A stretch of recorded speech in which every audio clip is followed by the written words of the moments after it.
Hello दोस्तों। Middle ages के time की बात है जब इटली में एक शहर हुआ करता था जिसका नाम था सियाना। शायद अभी भी होगा। लेकिन उस शहर में एक स्टोरी हुई थी कि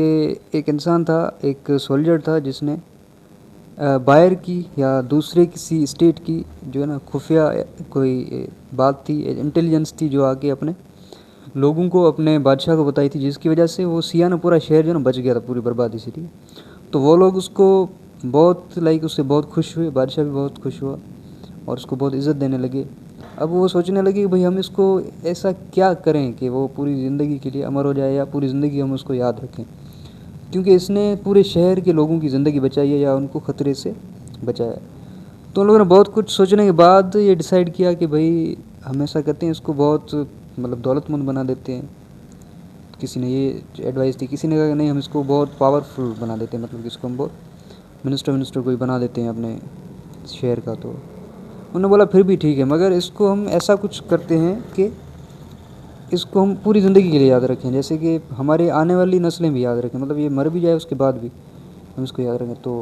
कुछ सोचने के बाद उन लोगों ने बोला भाई इसको हम ऐसे कहते हैं मार देते हैं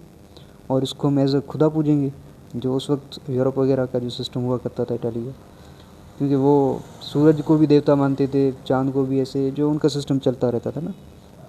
तो उन्होंने बोला इसको हम देवता बना लेंगे और इसको पूजना शुरू कर देंगे।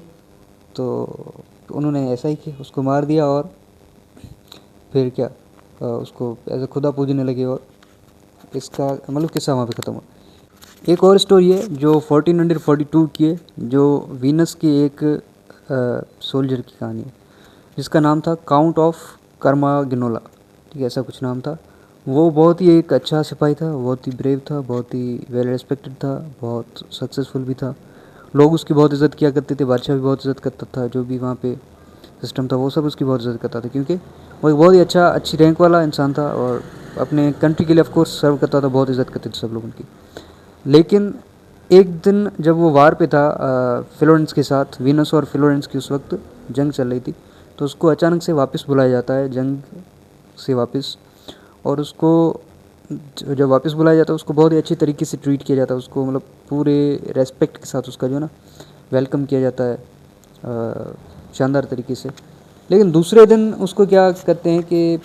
ऐसी जगह लाया जाता है जहाँ पे लोगों को मारा जाता है। तो उसको पहले से पता होता है कि भाई यहाँ पे लोगों को कोई भी अगर वो बिट्रे करता है या अपने कंट्री या अपने सिटी के साथ अगर धोखा करता है तो उसको सज़ा दी जाती है। तो उसको कुछ फाल्स एक्यूजेशन की बुनियाद पे लेते हुए उसको वहाँ पे मार दिया जाता है सब लोगों के सामने, ताकि लोगों के लिए एक एग्जांपल बन सके भाई अपने कंट्री या अपने लोगों के लिए जो भी झूठी अफवाहें फैलाएगा या जो भी कुछ करेगा तो उसका नतीजा ये निकलेगा। ये पुराना सिस्टम हुआ करता था कि भाई लोगों के सामने जो है ना लोगों को मार दो ताकि उनके दिलों में डर बैठ जाए। अच्छा, एक और स्टोरी है जो लुइस 11 की कहानी है, जो तकरीबन ये भी उसी टाइम की है, 1450 के अराउंड की, 50-60 के अराउंड की, जब है ना उस वक्त जो जिसको हम mostly the spider king of the France के नाम से जानते हैं, लुइस द 11। ठीक है, तो वो जो किंग था लुइस 11, उसको एस्ट्रोलॉजी में जो ना बहुत बिलीव था, he just believe strongly in the astrology. और उसकी जो भी कचेरी वचेरी थी उसमें एक अलग से एस्ट्रोलॉजर का भी जो ना वो पूरा टीम बनी हुई थी, वो बैठे रहते थे, वो उस बादशाह को सजेस्ट करते भाई आगे वाले दिनों में ये होने वाला, 5 दिनों के बाद ये होगा, 10 दिनों के बाद ये होगा ना। तो ऐसे, तो एक दिन ऐसा हुआ कि उन्हीं एस्ट्रोलॉजर्स में से एक एस्ट्रोलॉजर ने बादशाह को बताया कि भाई हमारे कोर्ट में एक औरत है फलानी, अगले 8 दिन में उसकी मौत हो जानी है, अगले हफ्ते तक वो मर जाएगी। तो बादशाह ने कहा भाई अगर तुम बता रहे हो ठीक है देखते हैं। तो ऐसा ही हुआ, अगले 5-7 दिन आ गए, 8 दिन, उस औरत की मौत हो गई और ये बात सच्ची हुई उस एस्ट्रोलॉजर की। बादशाह को कहीं ना कहीं जो ना दिमाग में ये बैठ गया कि भाई इसने कुछ ना कुछ तो किया है इस औरत के साथ, या तो उसको ज़बरदस्ती मार दिया है या तो कुछ ऐसा कुछ खिलाया है जिसकी वजह से मर गई है, ताकि ये अपनी पॉइंट को प्रूव कर सके कि भाई मैं एस्ट्रोलॉजर हूँ और मुझे पता चलता है कि एडवांस में ये चीज़ होती हैं, ताकि बादशाह की नज़रों में मुझे ज़्यादा इज्जत मिले और ज़्यादा मैं जो ना अपनी रैंक को बढ़ा कर सकूँ। क्योंकि पुराने ज़माने में यही होता था भाई आप कुछ करो, आपकी अभी भी यही है, जो भी परफॉर्म अच्छा करता है उसकी रैंकिंग ऑटोमेटिकली आगे बढ़ जाती है। ये जो हमारे फोर्सेस वगैरह होते हैं यहीं पे ऐसा सिस्टम होता है, आप अच्छा काम करते हो तो जाहिर सी बात है आपकी रैंकिंग आगे बढ़ जाती है। तो उसको भी यही था कि भाई मेरी रैंकिंग या मेरी इज़्ज़त या मैं बादशाह की नज़रों में आ जाऊँगा, मैं कुछ अपना ज़िंदगी अच्छी हो जाएगी। तो बादशाह को होने लगा उसके ऊपर शक कि भाई इसने कुछ न कुछ किया है उस औरत के साथ। तो हफ्ता 10 दिन के बाद बादशाह ने अपने सोल्जर्स को कहा कि भाई तुम जाओ और उस फलाने बंदे एस्ट्रोलॉजर को पकड़ के लाओ। तो ऐसा ही हुआ, सोल्जर्स गए, उसको लेके आए बादशाह के सामने बांधा हुआ। तो बादशाह ने उससे सवाल किया कि भाई ठीक है, तुम्हें लगता है ना कि तुम अच्छे एस्ट्रोलॉजर हो? हाँ, उसने बोला हाँ मुझे लगता है। उसने बोला तुमने उस औरत का फ्यूचर प्रेडिक्ट किया था कि वो मर जाएगी? तो उसने बोला हाँ मैंने किया था और वो मर गई। तो अब बादशाह उसको सोल्जर्स को कहा कि अब इनको तुम एग्जीक्यूट कर दो या इसको मार दो बस किसी तरीके से, मतलब या एग्जीक्यूट कर दो या उसका सर कलम कर दो। सर कलम करने वाले थे वो वैसे। तो अब बादशाह ने सर कलम करने से पहले कुछ मोमेंट्स के लिए सोल्जर्स को कहा कि भाई रुको थोड़ी देर के लिए, और उसने उस एस्ट्रोलॉजर को पूछा कि तुम्हें पता है कि तुम्हारी मौत कब होने वाली है? तो उस एस्ट्रोलॉजर ने बोला हाँ मुझे पता है कि मौत मेरी कब होने वाली है। तो बादशाह ने बोला कि बताओ कब होने वाली है?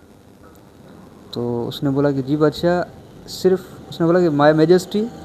आपके मौत से सिर्फ 3 दिन पहले मेरी मौत हो जाएगी। ये सुन के बादशाह की तो होश उड़ गई, भाई आज अगर मैं इसको मार दूंगा तो मतलब अगले 3 दिन में मेरी भी मौत हो जाएगी। तो बादशाह ने इमीडिएटली उन लोगों को बोला कि भाई हटो दूर, इसे छोड़ दो, इसको जाओ अच्छा खाना खिलाओ, इसकी जो ना रेस्पेक्ट करो इसको अच्छे घर में रखो, इसको कुछ भी होना नहीं चाहिए भाई, क्योंकि अगर ये मर गया तो फिर मैं तीसरे दिन मर जाऊँगा। तो स्टोरी ये है कि मॉरल ऑफ द स्टोरी ये है कि जब आप लोगों को खुद के ऊपर डिपेंडेंट बना देते हैं ना, मतलब आप उनकी कुछ ऐसी नीड बन जाए कि वो आपको चाह कर भी इग्नोर ना कर पाए, चाह कर भी जो ना आपको वो मार ना सकें, आपको कुछ अलग ना कर सकें, या जो भी आपकी रैंक है उससे आपको हटा ना सकें, बल्कि ज़्यादा रेस्पेक्ट दें। तो पहले 2 केस में ये हुआ था कि हालांकि कर तो वो भी अच्छा रहे थे, दोनों अपने कंट्री के लिए कर रहे थे, इवन इस एस्ट्रोलॉजर से तो बेहतर ही कर रहे थे, क्योंकि वो जंग में जाते थे, लड़ते थे, अपने मुल्क के लिए जीतते भी थे, कई जंगें उन लोगों ने जीती थी, मगर फिर भी उनको एग्जीक्यूट किया गया क्योंकि उनकी पॉइंट जो उन्होंने बता दी या उन्होंने जो कर दिया उसके बाद उनका कोई यूज़ नहीं था, क्योंकि उनके बाद ऐसे कई लोग थे जो उनके जैसा काम कर सकते थे, मतलब स्पाइंग कर सकते थे, जो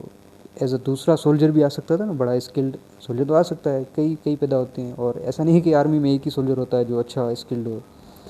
या अच्छा जिसका जो है ना हो, तो वो रिप्लेसेबल थे। आज भी यही होता है ज़िंदगी में कि जब तक हम किसी को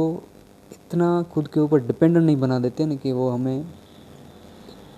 छोड़ ना सके या हमें जो ना इग्नोर ना कर सके, किसी भी मैदान में आप जाएं, आप जॉब में जाएं, ऑफिस में जाएं, कहीं भी, तो आपके अंदर जो ना एक अलग ही लेवल का वो आ जाता है, मोटिवेशन आ जाती है, पावर आ जाता है। अच्छा, दूसरी केस में ये हुआ था कि उस बंदे ने पूरा बादशाह को ही गले से पकड़ लिया, भाई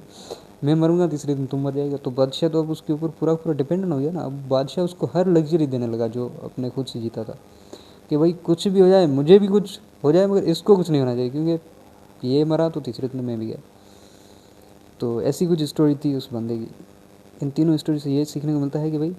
जब आप किसी को खुद के ऊपर इतना डिपेंडेंट बना देते हैं ना कि उसकी जान पे तुल जाए, तो वो आपके लिए बहुत बहुत इज़्ज़त करेगा, और जब कोई आप किसी को ज़रूरत नहीं होगी ना आपकी किसी को, तो फिर वो आपको ऐसे ही इग्नोर कर देंगे और ऐसे ही ज़िंदगी से दखल कर देंगे। खैर, तो मोरल ऑफ द स्टोरी ये है कि खुद को इतना बनाएं काबिल, और कोशिश करेंगे जहाँ भी आप रह रहे हैं, काम कर रहे हैं, क्योंकि ये ज़िंदगी है भाई, ज़िंदगी में ऐसा ही होता है, आप जो है ना उनको खुद के ऊपर डिपेंडेंट बनाएं, कोई ना कोई ऐसा तरीका ढूंढें, जैसे इस एस्ट्रोलॉजर ने, हालांकि उसका दिमाग अगर उस वक्त काम नहीं करता तो फिर बादशाह तो कई सालों तक जीता, लेकिन वो उस वक्त मर सकता था, क्योंकि एस्ट्रोलॉजी ऐसा कुछ होता नहीं मुझे लगता। So whatsoever, but I like making videos like this, and I hope if you like my videos, and do subscribe me and support me, yeah, through YouTube, through Facebook, through TikTok, Instagram, anywhere you can support me, and you can come up and follow me and help me grow a lot more. Thank you so much.